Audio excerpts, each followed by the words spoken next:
안녕하세요. 위기의 X라고 하는 이제 드라마가 있죠. 주식도 생각처럼 안 되고 코인도 안 되고 청약도 안 되고 게다가 잘 다니던 회사까지 문제가 생겼죠. 그러다 보니까 나중에 탈모가 생기기도 하고 참 인생이 씁쓸합니다. 근데 이 드라마에 이 권상우가 이제 연기한 이 남성, 중년 남성의 모습이 그냥 지금 현재 우리의 모습이라는 거죠. 한때 주식 투자만 하면 돈 벌던 시절에는 주식 투자 조금만 더 잘하면 그냥 부자가 될 줄 알았고요. 코인 샀더니 5배, 10배, 1억이 올랐다, 2억이 올랐다. 이제 코인 투기에도 사람들이 엄청 달라붙었었고, 아파트 청약만 받으면 그냥 로또다. 로또 가자. 3억, 5억, 10억. 뭘 해도 다 돈 벌 것 같은 참 엄청나게 호황이었던 자산시장에서 투기하는 사람들, 투자하는 사람들에게만 호황이었던 시절이 있었습니다. 믿기 어려운 이야기였죠. 2020년 4월 코로나 팬데믹 이후에 생겼던 거품들인데요. 그 거품이 이제 서서히 이제 꺼져가는 것 같습니다. 부동산은 아예 그냥 씨가 말랐죠. 그냥 일각에서 자전거래에서 부동산 실거래가 시스템의 허점을 이용해서 신고가를 계속 터뜨리는데도 사람들이 관심을 거의 안 보입니다. 뭐 주식시장에 뭐 몇백 대 1에 대박이 났다고 떠들어대도 그러든가 말든가 너희 알아서 해라. 나는 모르겠다. 이런 마음을 가지고 있는 사람들이 점점 늘어납니다. 물론 아직도 정신 못 차린 30대, 40대 지금 집 사야 되나? 이런 마음을 먹고 있는 이들도 있습니다. 그렇게 마음먹은 이가 함부로 집을 샀다가 어떻게 됩니까? 인생 지옥으로 가는 거죠. 빚쟁이 지옥으로 갑니다. 앞으로 주식이든 코인이든 청약이든 함부로 하면 안 된다라는 걸 뼈저리게 느낄 겁니다. 왜? 사방에서 뛰어내리고 극단적인 선택을 한 사람들이 늘어날 거기 때문입니다. 아직 시작 안 했다는 얘기가 많죠. 지금이 3월인데요. 3월에 미연준이 0.5% 기준금리 인상 빅탭을 하고 난 이유나 이제 서서히 사람들이 알아가겠죠. 한국은행은 기준금리 3.5, 미국은 5.25. 이 뭡니까? 1.75%의 간격이잖아요. 꽤 어렵고 꽤 충격적인 일들이 벌어지는데 지금의 한국 정부는 뭘 하고 있습니까? 대책이 없죠. 왜 대책이 없습니까? 그들은 진지하게 지금의 상황을 우려하고 걱정하면서 상황을 내다보지 않죠. 아예 그놈들의 머릿속에는 뭐만 박혀 있습니까? 기득권들, 재벌들, 족벌가들, 자기한테 스포 내주는 이들을 위해서 알아서 움직이는 이들이기 때문입니다. 그런 이들이 어떻게 보통 사람들의 삶을 이해하고 대한민국 국민들을 위할 수 있겠습니까? 애당초 그놈들 머릿속에 그런 생각은 아예 없었던 겁니다. 자기 잘 먹고 잘 살고 자기 자리 보존하는 것만 최우선이죠. 이게 현실입니다. 앞으로 어떻게 되겠습니까? 앞으로 어떤 마음으로 살아야 되겠습니까? 많은 우려와 많은 염려, 걱정들을 하게 되어 있는데요. 함부로 쉽게 뭔가를 생각해서는 안 되겠습니다. 아무도 우리네 삶을 그냥 있잖아요. 그냥 좋게 만들어주지 않습니다. 지금 이제 밥값이 미친듯이 오르잖아요. 윤석열 정부 이 기간이 지나면 이제 시중에서 밥 먹는 밥값 15,000원, 20,000원이 된다라고 보면 맞고요.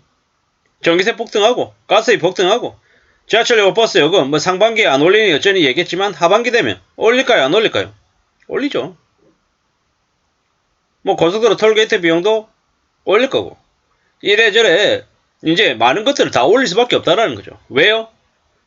이제 국가 재정도 이제 하도 탕진을 해가지고 이제 줄어들어서 돈 나올 구멍이 없는 거죠. 지금 이제 뭐 중앙정부든 지방정부든 부동산 거래가 이제 대폭 줄어드니까 어떻습니까?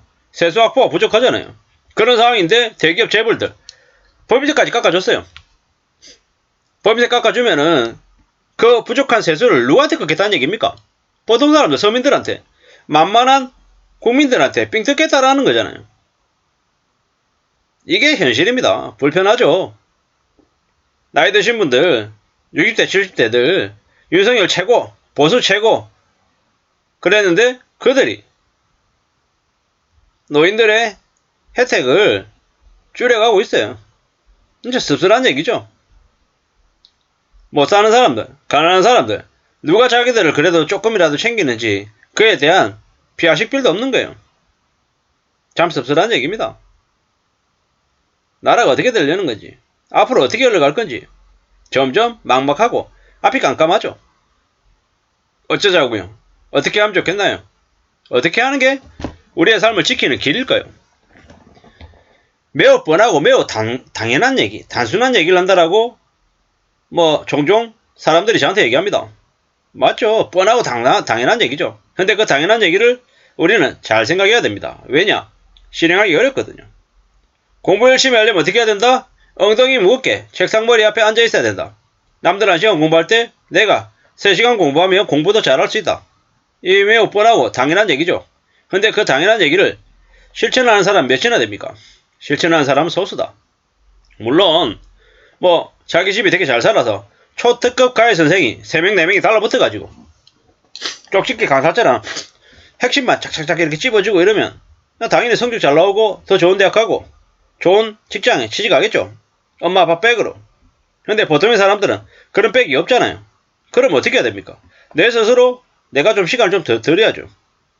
TV 볼 생각, 인터넷 할 생각보다는 스스로 좀 더 공부하고 내가 좀 더 집중할 시간을 더 내는 것 말고는 없다라는 겁니다. 그런 시간을 내고 규칙적으로 습관적으로 좀 더 열심히 하는 그런 모드를 갖춰 놓는다라고 하면 그래도 삶을 드라마틱하게 아주 괜찮게는 아니어도 최소한 중간 이상은 갈 수 있게끔 하지 않겠냐라는 거죠. 이게 제가 이제 하는 얘기입니다. 에이 별거 없네 뻔한 얘기 구질구질한 저런 얘기나 하고 있어. 그런 얘기 나도 하겠네 라고 이야기하는 사람도 많습니다. 그런 얘기 할 수 있는 사람들은 어떻게 하면 됩니까? 그 사람도 저렇게 노트북 켜고 핸드폰 켜서 유튜브 하면 됩니다. 근데 감히 말씀드린 건데 그렇게 유튜브 하면 흉내 내면 계속 쭉 할 수 있을까? 안 쉬울걸요. 한번 해보세요. 그렇게 쉽다라고 얘기하는 사람 해보라고요. 남들이 하는 거 보면 되게 쉬워 보이고 만만해 보입니다. 근데 막상 내가 해보면 쉽냐? 절대로 쉽지 않습니다. 어렵습니다. 많이 힘듭니다. 세상 사는 것도 마찬가지죠. 남들 하는 거 보고 쉬우니까 배 아프니까 나도 유튜브나 해가지고 한 달에 한 100만원씩 벌어봐야지 이런 생각하고 해보십시오. 100만원 벌리는지 10만원 벌기도 어렵고요. 5만원 벌기도 어렵습니다. 세상 절대 그렇게 쉽지 않다라는 걸 명심해야 됩니다. 세상이 안 쉽다라는 걸 명심해야 세상을 헤쳐나갈 길이 생기는 것 같습니다. 이상입니다.